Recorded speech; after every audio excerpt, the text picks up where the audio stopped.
School की घंटी बज चुकी है। गलियारे में भीड़ उमड़ पड़ी है। मीरा अपनी किताबों को सीने से सटाए दीवार के साथ साथ आगे बढ़ रही है। अचानक एक ठहाका गूंजता है। वो रुकती नहीं, लेकिन उसके कदम लड़खड़ा जाते हैं। 3 लड़के उसके सामने आकर रास्ता रोक लेते हैं। वे एक दूसरे को देखकर कोहनियों से इशारा करते हैं और फिर मीरा की ओर देखकर जोर जोर से हंसने लगते हैं। मीरा अपनी नजरें जमीन पर टिका लेती है। उसके आसपास की दीवारें जैसे सिमटने लगती हैं। वो तेज कदमों से आगे निकलना चाहती है, लेकिन गलियारे के हर कोने से आती हंसी उसे घेरे हुए है। एक लड़का उसके पीछे से गुजरते हुए जानबूझकर उसके कंधे से धक्का मारता है। मीरा का संतुलन बिगड़ता है। उसकी किताबें फर्श पर गिर जाती हैं। वो झुककर उन्हें उठाने की कोशिश करती है, लेकिन हंसी की आवाजें और तेज हो जाती हैं। वो किसी की तरफ नहीं देखती, बस कांपते हाथों से बिखरी हुई किताबों को समेटने में लगी है। गलियारे की ये गूंजती आवाजें उसके कानों में चुभ रही हैं। किताबें फर्श पर बिखरी पड़ी हैं। मीरा घुटनों के बल बैठी है। वो एक एक किताब उठाती है, लेकिन उसके हाथ कांप रहे हैं। आसपास के छात्र उसे घेर कर खड़े हैं। कोई मदद के लिए हाथ नहीं बढ़ाता, सब बस खड़े होकर तमाशा देख रहे हैं। एक लड़की भीड़ में से आगे आती है और मीरा की ओर इशारा करते हुए कुछ फुसफुसाती है, जिसे सुनकर बाकी सब फिर से हंस पड़ते हैं। मीरा की सांसें तेज हो रही हैं। वो अपनी नजरें फर्श की टाइल्स पर टिकाए रखती है, जैसे वहाँ कोई गुप्त रास्ता हो। वो उठकर खड़ी होती है, लेकिन उसका शरीर भारी महसूस हो रहा है। हर ताना, हर हंसी उसके कानों में हथौड़े की तरह बज रही है। वो गलियारे से गुजरती है, लेकिन अब वो दीवार के साथ नहीं बल्कि खुद को सिकोड़ कर चल रही है। वो क्लासरूम के आखिरी कोने वाली सीट पर जाकर बैठ जाती है। खिड़की से बाहर देखते हुए वह अपनी उंगलियों को डेस्क के किनारे पर दबाती है। उसके भीतर का आत्मविश्वास अब इन रोज के अपमानों के बोझ तले दबकर दम तोड़ रहा है। वो बस एक ऐसी छाया बन गई है। क्लास में सन्नाटा है। शिक्षक बोर्ड पर कुछ लिख रहे हैं। मीरा अपनी डेस्क पर सिर झुकाए बैठी है। उसके बगल वाली बेंच खाली है। कोई उसके पास बैठने की हिम्मत नहीं करता। शिक्षक का सवाल हवा में गूंजता है, लेकिन मीरा कोई जवाब नहीं देती। उसके होंठ भींच गए हैं। वो अपनी कलम को इतनी जोर से पकड़ती है कि उसकी उंगलियों में दर्द होने लगता है। अचानक पीछे की बेंच से एक कागज का गोला उसकी पीठ पर आकर गिरता है। वो उसे उठाती नहीं, बस उसे अपनी आंखों के कोने से देखती है। वो अपनी नोटबुक बंद करती है, बैग की जिप खींचती है और अपनी कुर्सी पीछे धकेलती है। कुर्सी के फर्श पर रगड़ने की तीखी आवाज पूरे कमरे में गूंजती है। वो बिना पीछे मुड़े क्लास से बाहर निकलती है। गलियारे में सन्नाटा है। वो सीधे प्रिंसिपल के ऑफिस की ओर बढ़ती है। वो ऑफिस का दरवाजा खोलती है। अंदर की ठंडी हवा उसके चेहरे से टकराती है। वो मेज पर अपना स्कूल ID कार्ड रखती है। भारी लोहे का गेट उसके पीछे बंद हो जाता है। वो अब पीछे नहीं देखती। उसकी आंखों में हार का दर्द है, लेकिन उसके चलने की गति में एक नई तरह की स्थिरता है। घर का दरवाजा पीछे से बंद होता है। कमरा अंधेरे में डूबा है। मीरा अपने बैग को फर्श पर पटक देती है। जिप खुलने की आवाज सन्नाटे को चीरती है। वो सीधे कमरे के कोने में जाकर बैठ जाती है। दीवार की ठंडक उसकी पीठ से टकराती है। वो अपने घुटनों को छाती से सटाकर कस लेती है। कमरे की हवा भारी है। बाहर की दुनिया की आवाजें अब बहुत दूर महसूस हो रही हैं। वो अपनी आंखें बंद करती है, लेकिन उन आवाजों की गूंज अब भी उसके कानों में है। वो अपनी हथेलियों को अपने चेहरे पर दबाती है। पसीने की एक बूंद उसकी कनपटी से नीचे गिरती है। वो उठती है और कमरे के बीच में रखे एक पुराने आईने के सामने खड़ी होती है। कांच पर जमी धूल को वो अपनी हथेली से रगड़कर साफ करती है। वो अपनी परछाई को गौर से देखती है। उसकी आंखों के नीचे गहरे घेरे हैं। वो अपने जबड़ों को जोर से भींचती है। उसके भीतर एक टीस उठती है, जो धीरे धीरे एक ठंडी आग में बदलने लगती है। वो अपना हाथ मुट्ठी में बंद करती है। वो अब रो नहीं रही है। उसकी सांसें गहरी और स्थिर हो रही हैं। वो कमरे के फर्श पर लेट जाती है। छत की ओर देखते हुए वह अपने शरीर के हर हिस्से में एक नई हलचल महसूस करती है। मीरा जिम का भारी दरवाजा धकेलती है। अंदर की हवा में लोहे और रबर की तीखी गंध है। वो सीधे वजन उठाने वाले क्षेत्र की ओर बढ़ती है। उसके सामने लोहे की प्लेटों का ढेर है। वो एक भारी रॉड को पकड़ती है। धातु की खुरदरी सतह उसकी हथेलियों में चुभती है। वो अपने पैरों को जमीन पर मजबूती से जमाती है। गहरी सांस लेकर वो रॉड को ऊपर खींचने की कोशिश करती है। पहली बार मेन रॉड अपनी जगह से नहीं हिलती। वो अपनी पकड़ और मजबूत करती है। उसकी कलाई की नसें उभर आती हैं। वो फिर से जोर लगाती है। इस बार रॉड कुछ इंच ऊपर उठती है। उसका पूरा शरीर तनाव से कांपने लगता है। उसके कंधे की मांसपेशियां खिंच रही हैं। पसीने की बूंदें उसके माथे से गिरकर फर्श पर गिरती हैं। रॉड का वजन उसके पूरे शरीर पर दबाव डाल रहा है। वो अपने दांतों को जोर से भींच लेती है। घुटनों में कंपन हो रहा है, लेकिन वो रॉड को नीचे नहीं गिराती। वो अपनी पूरी इच्छा शक्ति को अपने हाथों में केंद्रित करती है। धीरे धीरे वह रॉड को पूरी तरह ऊपर उठा लेती है। मीरा फिर से रॉड को उठाती है। इस बार वजन ज्यादा है। धातु का भार उसके कंधों पर एक भारी बोझ की तरह बैठ जाता है। वो नीचे झुकती है, फिर ऊपर उठती है। हर बार जब वो नीचे जाती है, उसके घुटने चरमराते हैं। पसीना उसकी आंखों में जा रहा है। वो अपनी हथेलियों से पसीना पोंछने के लिए रुकती नहीं है। उसके चेहरे की मांसपेशियां दर्द से ऐंठ रही हैं। जबड़े पूरी तरह से बंद हैं। हर सांस के साथ उसके फेफड़ों में आग सी महसूस होती है। वो एक और सेट शुरू करती है। उसके हाथ कांप रहे, हैमकट ढीली पड़ रही है। रॉड का वजन उसे जमीन की ओर खींच रहा है। वो अपने पैरों की उंगलियों को जूते के अंदर दबाती है संतुलन बनाने के लिए, लेकिन वो अपनी गर्दन को सीधा रखती है। वो रॉड को वापस रैक पर नहीं पटकती, बल्कि उसे धीरे से नीचे उतारती है। वो एक पल के लिए घुटनों के बल बैठ जाती है। फर्श की ठंडक उसके पसीने से तर शरीर को छूती है। वो अपने कांपते हुए हाथों को देखती है। वो फिर से खड़ी होती है। वो एक और बार रॉड की ओर बढ़ती है। वो और भी मजबूती से उसे जकड़ लेती है। सुबह 4 बजे अलार्म बजता है। मीरा एक झटके में उठती है। अंधेरे कमरे में वो ठंडे पानी से अपना चेहरा धोती है।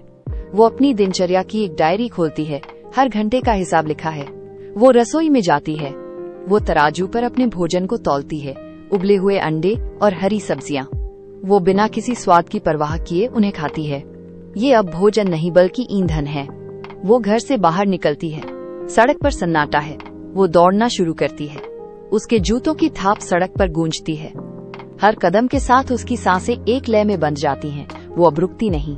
वो अब थकती नहीं। घर लौटकर वो फिर से जिम के उपकरणों के बीच जाती है। वो भारी डंबल उठाती है। उसके हाथों की पकड़ अब पहले से कहीं अधिक मजबूत है। उसकी त्वचा के नीचे मांसपेशियां अब अलग तरह से काम कर रही हैं। वो आईने में देखती है। उसके चेहरे की सूजन कम हो गई है। उसकी आंखों के नीचे के काले घेरे गायब हो गए हैं। वो अपनी कमर पर हाथ रखती है। वो एक भारी वजन को हवा में उछालती है।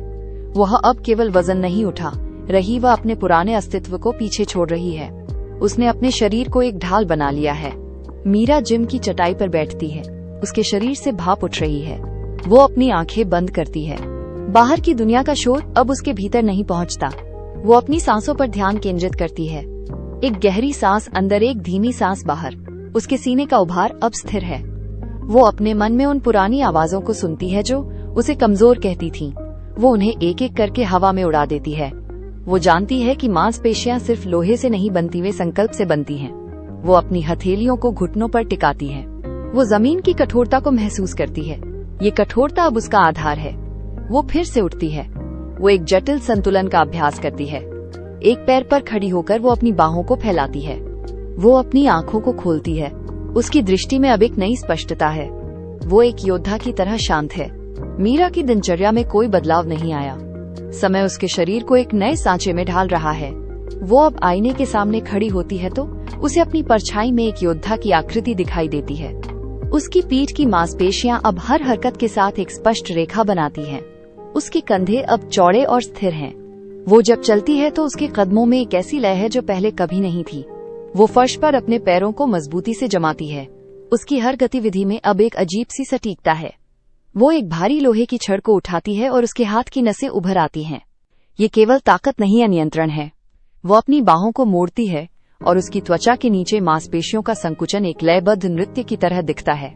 वो अब दौड़ती है तो उसके फेफड़ों में हवा का बहाव गहरा और नियंत्रित है। वो थकती नहीं, वह बस अपनी गति को और तेज कर लेती है। वो रुकती है, गहरी सांस लेती है और उसकी आंखों में एक शांत दृढ़ता है। वो अब एक योद्धा की तरह तैयार है। मीरा अब जिम के केंद्र में खड़ी है। उसके सामने लोहे की भारी प्लेटों से लाड़ा हुआ बारबेल है। वो झुकती है, अपने हाथों को रफ सतह पर मजबूती से जमाती है। उसकी उंगलियां लोहे को जकड़ लेती हैं। वो एक गहरी सांस लेती है, अपने कोर को टाइट करती है और झटके के साथ वजन को ऊपर उठाती है। धातु की छड़ उसके दबाव से हल्की सी झुकती है। वो रुकती नहीं, वह एक के बाद एक कई बार इस प्रक्रिया को दोहराती है। उसके माथे पर पसीने की बूंदें चमकती है, लेकिन उसकी पकड़ ढीली नहीं पड़ती। अब वो और अधिक वजन जोड़ती है। ये चुनौती पहले से कहीं अधिक कठिन है। वो बारबेल को अपने कंधों पर रखती है, गहरी स्क्वाट करती है और फिर पूरी ताकत से ऊपर उठती है। फर्श पर उसके जूतों का दबाव साफ महसूस होता है। उसके चेहरे की मांसपेशियां तनाव में है, लेकिन उसकी आंखों में एक नई आग है। ये आग उस डर को जला रही है जो कभी उसे कमजोर बनाता था। वो वजन को हवा में स्थिर करती है, उसकी भुजाएं पत्थर की तरह सख्त हैं। वो अब केवल वजन नहीं उठा रही, वह अपनी पुरानी पहचान को पूरी तरह से पीछे छोड़ रही है। वो बारबेल को वापस नीचे रखती है, एक जोरदार गूंज के साथ लोहा जमीन से टकराता है। वो सीधी खड़ी होती है, उसकी सांसें तेज हैं, लेकिन नियंत्रित हैं। वो आईने में अपनी आंखों में देखती है। 7 साल का लंबा अंतराल बीत चुका है। मीरा के लिए समय अब केवल कैलेंडर की तारीखें नहीं, बल्कि पसीने से भीगी हुई फर्श और गूंजती हुई सांसों का सिलसिला है। उसने अपनी हर सुबह एक नए लक्ष्य के साथ शुरू की और हर रात एक नई सीख के साथ खत्म की। अब वो केवल एक एथलीट नहीं है, वह एक प्रशिक्षक के रूप में खुद को स्थापित कर चुकी है। वो जिम के फर्श पर चलती है, उसके कदम अब इतने शांत हैं कि कोई आहट नहीं होती। वो अपनी टीम के सदस्यों को तकनीक सिखाती है, उसकी उंगलियां सही मुद्रा को ठीक करने के लिए उनके कंधों को छूती हैं। वो अब वजन नहीं उठा रही, बल्कि दूसरों के भीतर की छिपी हुई क्षमता को बाहर निकाल रही है। उसकी आवाज में अब एक ऐसी गहराई है जो अनुशासन और अनुभव से आती है। वो किसी को भी अपनी सीमाओं को तोड़ने के लिए प्रेरित करती है।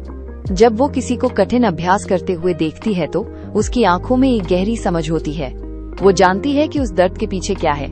उसका अतीत अब धुंधला हो चुका है, जैसे किसी पुरानी किताब के पन्ने जो अब मायने नहीं रखते। वो अब उस कमरे में सबसे अनुभवी व्यक्ति है। उसकी हर सलाह में एक अटूट विश्वास है। वो अब अपनी पहचान को किसी की राय के मोहताज नहीं रखती। वो एक ऐसी योद्धा है जिसने युद्ध के मैदान को एक पाठशाला में बदल दिया है।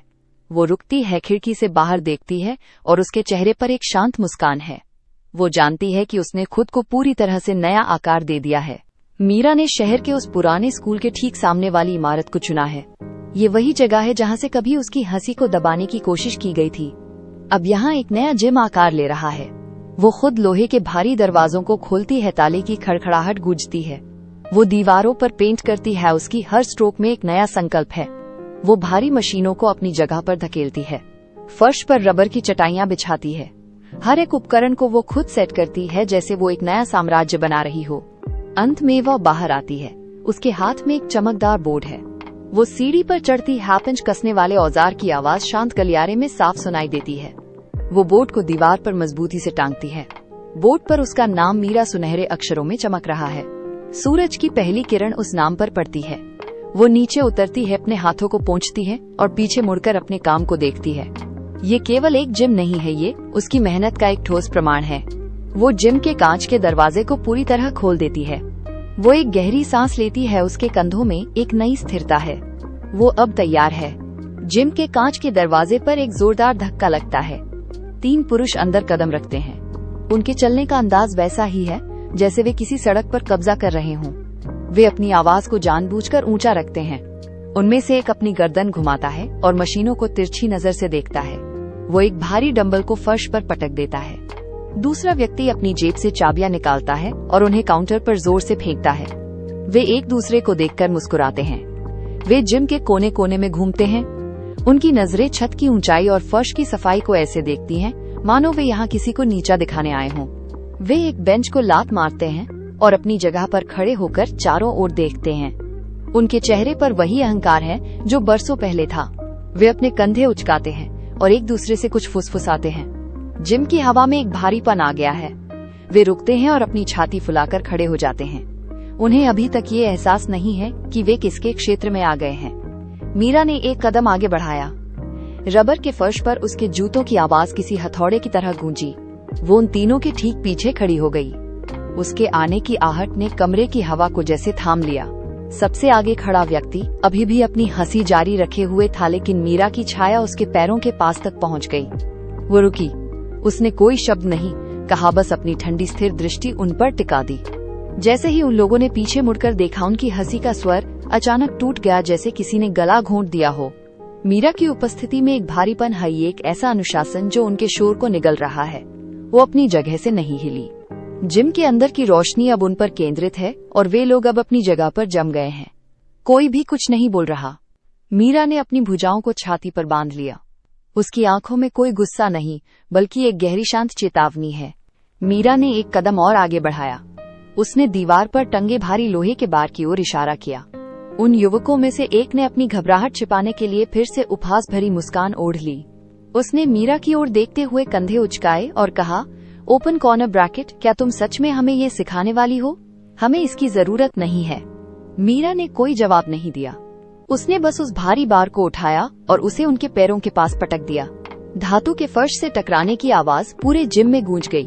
उसने अपनी बात को स्पष्ट करते हुए कहा, ओपन कॉर्नर ब्रैकेट, अगर तुम खुद को इतना ही श्रेष्ठ समझते हो तो इसे उठाकर दिखाओ। बस एक बार। उन युवकों ने एक दूसरे को देखा। उनका अहंकार अभी भी उन्हें पीछे हटने से रोक रहा था। सबसे आगे खड़ा युवक आगे बढ़ा। उसने अपनी बाहें सिकोड़ी और बार को पकड़ने की कोशिश की, लेकिन उसकी पकड़ ढीली थी। उसने पूरी ताकत लगाई, लेकिन बार अपनी जगह से इंच भर भी नहीं हिला। मीरा अपनी जगह खड़ी रही। उसकी नजरें उन पर जमी थीं। उसने उन्हें चुनौती दी, ओपन कॉर्नर ब्रैकेट, तुम्हारी श्रेष्ठता केवल शब्दों में है या पसीने में? इसे उठाओ या फिर यहाँ से बाहर निकलो। युवक का चेहरा लाल पड़ गया। उसने फिर से जोर लगाया। उसकी नसें तन गईं, लेकिन असफलता ने उसे जकड़ लिया। मीरा ने उसे एक आईना दिखा दिया था। मीरा ने उन युवकों की ओर देखा जिनके चेहरे पर अभी भी हार का संकोच था। उसने बिना किसी शब्द के उस भारी लोहे की रॉड की ओर कदम बढ़ाया, जिसे वे हिला तक नहीं पाए थे। उसने अपने दोनों हाथों से बार को मजबूती से जकड़ा। उसकी उंगलियों की पकड़ में एक गहरी स्थिरता थी। उसने एक गहरी सांस ली, अपने पैरों को जमीन में मजबूती से जमाया और बार को ऊपर की ओर खींचा। धातु के वजन के साथ उसकी मांसपेशियां तन गईं। एक झटके में वह भारी वजन उसके कंधों के ऊपर हवा में स्थिर हो गया। जिम में सन्नाटा छा गया। केवल उसके भारी सांस लेने की आवाज सुनाई दे रही थी। उसने उस वजन को कुछ सेकंड तक हवा में थामे रखा, जैसे वो कोई पंख हो। फिर उसने उसे धीरे धीरे नीचे रखा। फर्श पर वजन के गिरने की गूंज ने कमरे की हवा को हिला दिया। उन लड़कों की नजरें मीरा के स्थिर हाथों और उसके चेहरे पर जमी थीं। उनके चेहरे का रंग फीका पड़ गया था। उनकी आंखों में जो कुछ पल पहले तक अहंकार था, वह अब पूरी तरह गायब हो चुका था। उसकी जगह एक गहरी हैरानी और अपमान के भाव ने ले ली थी। मीरा ने बार को वापस स्टैंड पर रखा और सीधे उनकी ओर देखा। उसकी आंखों में अब एक ऐसी स्पष्टता थी जो उनके झूठ को बेनकाब कर रही थी। मीरा ने उन लड़कों के करीब जाकर कदम रोक दिए। उसकी मौजूदगी ने कमरे के तापमान को जैसे बदल दिया था। उसने अपना हाथ उस बार पर रखा जिसे वे उठाने में नाकाम रहे थे। मीरा ने उनकी आंखों में सीधे देखते हुए कहा, वो तुम लोग यहाँ दूसरों को नीचा दिखाने आए थे ताकि खुद को बड़ा महसूस कर सको, लेकिन क्या तुमने कभी सोचा है कि ये श्रेष्ठता नहीं बल्कि तुम्हारी अपनी कमजोरी का डर है? उसकी आवाज में कोई गुस्सा नहीं था, बस एक ठंडी सच्चाई थी। उसने आगे कहा, ओपन कॉर्नर ब्रैकेट, दूसरों का मजाक उड़ाना आसान है क्योंकि इसके लिए किसी मेहनत की जरूरत नहीं होती।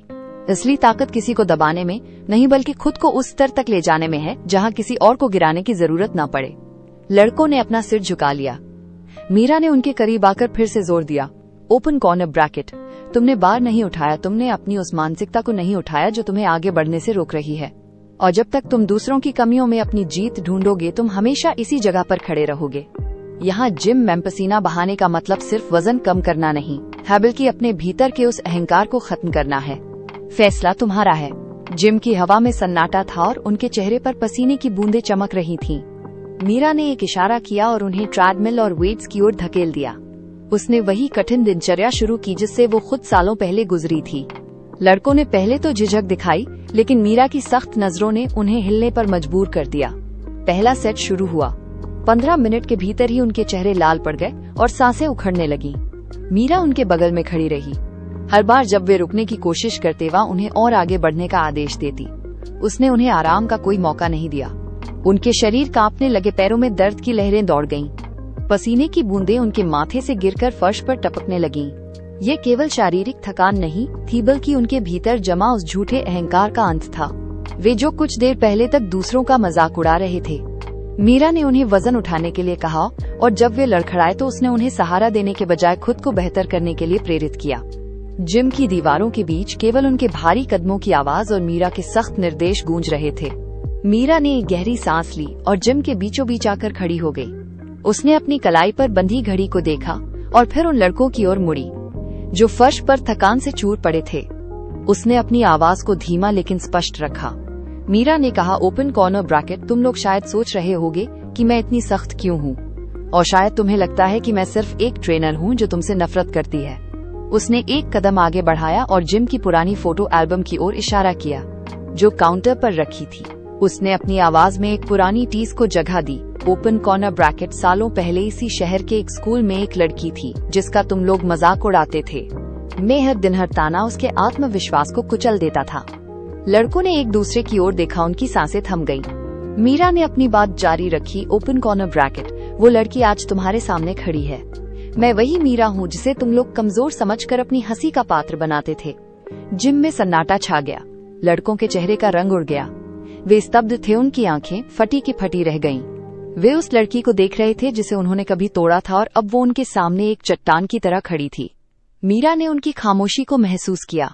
जिम के भीतर का तापमान बढ़ता जा रहा था। लड़के अब पसीने से तरबतर होकर जमीन पर गिर रहे थे। मीरा उनके सामने एक स्थिर स्तंभ की तरह खड़ी रही। उसने एक भारी डंबल उठाया और उसे बिना किसी झिझक के ऊपर की ओर धकेला। उसकी मांसपेशियां एक लय में काम कर रही थीं। लड़के उसे देख रहे थे, उनकी सांसें उखड़ रही थीं और उनके हाथ कांप रहे थे। वे जो कुछ पल पहले अपनी श्रेष्ठता का दावा कर रहे थे, अब अपनी ही शारीरिक सीमाओं के सामने घुटने टेक चुके थे। मीरा ने एक और सेट पूरा किया और शांत स्वर में कहा, ओपन कॉर्नर ब्रैकेट, तुम्हारी ताकत सिर्फ शब्दों में थी, लेकिन मेरी ताकत इस पसीने और अनुशासन में है। एक लड़के ने उठने की कोशिश की, लेकिन उसके पैर जवाब दे गए। वो वापस फर्श पर बैठ गया। मीरा ने उसे झुक कर देखा। उसकी आंखों में कोई नफरत नहीं, बल्कि एक कठोर सच्चाई थी। उसने उन्हें अपनी मेहनत का प्रमाण दिखाया, वो निशान जो सालों की ट्रेनिंग से बने थे। लड़कों का वो पुराना घमंड जो कभी दूसरों को नीचा दिखाने से पोषित होता था, पूरी तरह टूट चुका था। वो अपनी अक्षमता और मीरा की अटूट दृढ़ता के बीच का अंतर स्पष्ट देख पा रहे थे। जिम की हवा में अब भारीपन नहीं, बल्कि एक अजीब सी शांति थी। उन लड़कों में से एक जो सबसे आगे रहकर मजाक उड़ाया करता था, धीरे से उठा। उसके घुटने कांप रहे थे। उसने मीरा की आंखों में देखा। वहाँ कोई प्रतिशोध नहीं था, बस एक अडिग अनुशासन था।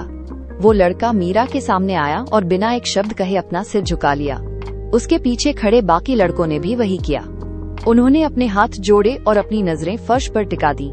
ये समर्पण किसी हार का नहीं, बल्कि एक गहरी आत्मग्लानि का था। मीरा ने उन्हें झुकते हुए देखा, लेकिन उसने उन्हें उठाया नहीं। उसने उन्हें उस पल को महसूस करने दिया। वो लड़का धीमी आवाज में बोला, ओपन कॉर्नर ब्रैकेट, हमने जो किया उसके लिए कोई माफी काफी नहीं है। हमने आपकी मेहनत को नहीं, बल्कि अपनी मूर्खता को देखा था। जिम के उस कोने में जहाँ कभी हंसी की गूंज अपमान का कारण बनती थी, अब केवल माफी के शब्द गूंज रहे थे। मीरा ने एक गहरी सांस ली और अपना हाथ धीरे से उस लड़के के कंधे पर रखा। ये स्पर्श अब किसी ट्रेनर का नहीं, बल्कि एक गुरु का था। लड़कों के चेहरे पर अब वो पुराना अहंकार नहीं था, बल्कि एक नई सीख की चमक थी। मीरा ने उन लड़कों की ओर देखा जो अब उसके सामने नतमस्तक थे। उसने जिम के बीचों बीच कदम रखा। उसकी आवाज में एक ऐसी गहराई थी जो दीवारों से टकराकर वापस लौट रही थी। उसने कहा, ओपन कॉर्नर ब्रैकेट, तुमने जो दिखावा सिर्फ पसीना नहीं है, यह उन जख्मों का परिणाम है जो मुझे सालों पहले दिए गए थे। उसने अपनी बांह पर बने उन निशानों की ओर इशारा किया जो वर्षों की मेहनत से और गहरे हो गए थे। उसने आगे कहा, ओपन कॉर्नर ब्रैकेट, हर उस शब्द ने जो मुझे नीचा दिखाने के लिए कहे गए थे, मेरे भीतर एक आग जलाई। मैंने उस दर्द को दबाया नहीं, उसे अपनी शक्ति का ईंधन बनाया। मीरा ने एक भारी प्लेट उठाई और उसे वापस रैक पर रखा। धातु की वो आवाज जिम में गूंज उठी। उसने उन लड़कों की आंखों में सीधे देखते हुए चुनौती दी, ओपन कॉर्नर ब्रैकेट, तुम्हारे पास भी अपनी कमियां होंगी।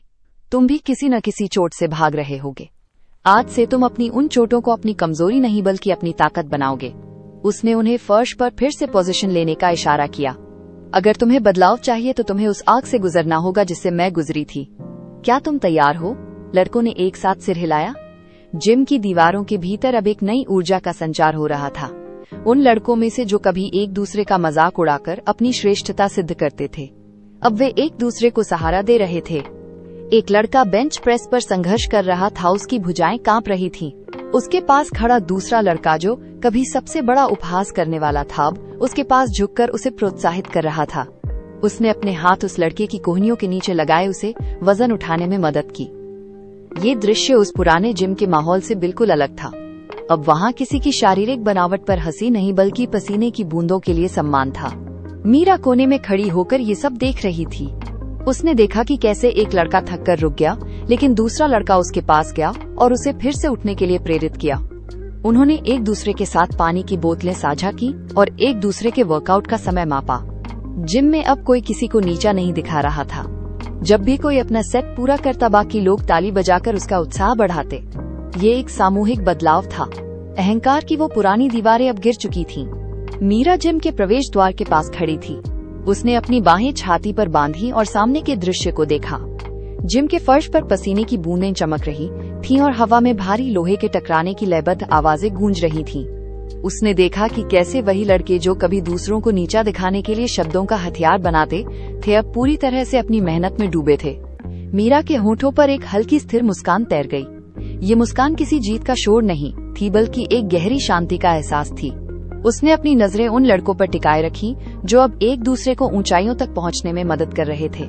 उसे याद आया वो स्कूल का गलियारावा दिन जब उसे अकेला छोड़ दिया गया था, लेकिन आज वह दर्द एक धुंधली याद बन चुका था। उसने अपनी हथेली को दीवार पर टिकाया, उस दीवार पर जो अब एक नए अनुशासन का गवाह थी। मीरा जानती थी कि उसने न केवल अपना शरीर बदला था, बल्कि उन लोगों की सोच की दिशा भी बदल दी थी। उसने अपनी नजरें खिड़की से बाहर जाती धूप पर डाली। उसने एक लंबी सांस ली, जिम की उस नई ऊर्जा को महसूस किया और सिर हिलाकर अपनी संतुष्टि व्यक्त की। अब पुरानी बातें मायने नहीं रखती थीं। जिम की लाइटें धीरे धीरे मंद हो रही थीं। मीरा ने एक एक करके मशीनों के स्विच बंद किए। वो मुख्य द्वार के पास रुकी और पीछे मुड़कर उस खाली जगह को देखा। यहाँ की खामोशी में भी उसे उन दिनों की गूंज सुनाई दे रही थी, जब उसने पहली बार वजन उठाना शुरू किया था। उसके सामने अब एक स्पष्ट सत्य था, हर इंसान के पास एक चुनाव होता है। हम अपनी कमियों को अपनी पहचान बना सकते हैं, उन्हें अपनी सफलता की सीढ़ी में बदल सकते हैं। मीरा ने अपनी मुट्ठी बंद की और फिर उसे ढीला छोड़ दिया। ये कोई संयोग नहीं था कि आज वही लोग उसके पास मार्गदर्शन के लिए आ रहे थे, जिन्होंने कभी उसका मजाक उड़ाया था।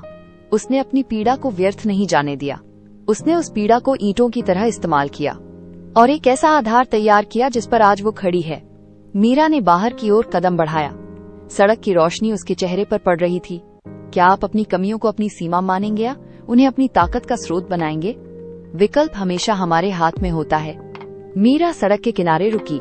उसने अपनी हथेलियों को आपस में रगड़ाउन पर जमी कठोरता को महसूस किया। ये कठोरता केवल जिम की मशीनों के कारण नहीं थी, बल्कि उन वर्षों के अनुशासन का परिणाम थी जो उसने खुद को गढ़ने में बिताए थे। उसके मन में एक स्पष्ट विचार कौन था।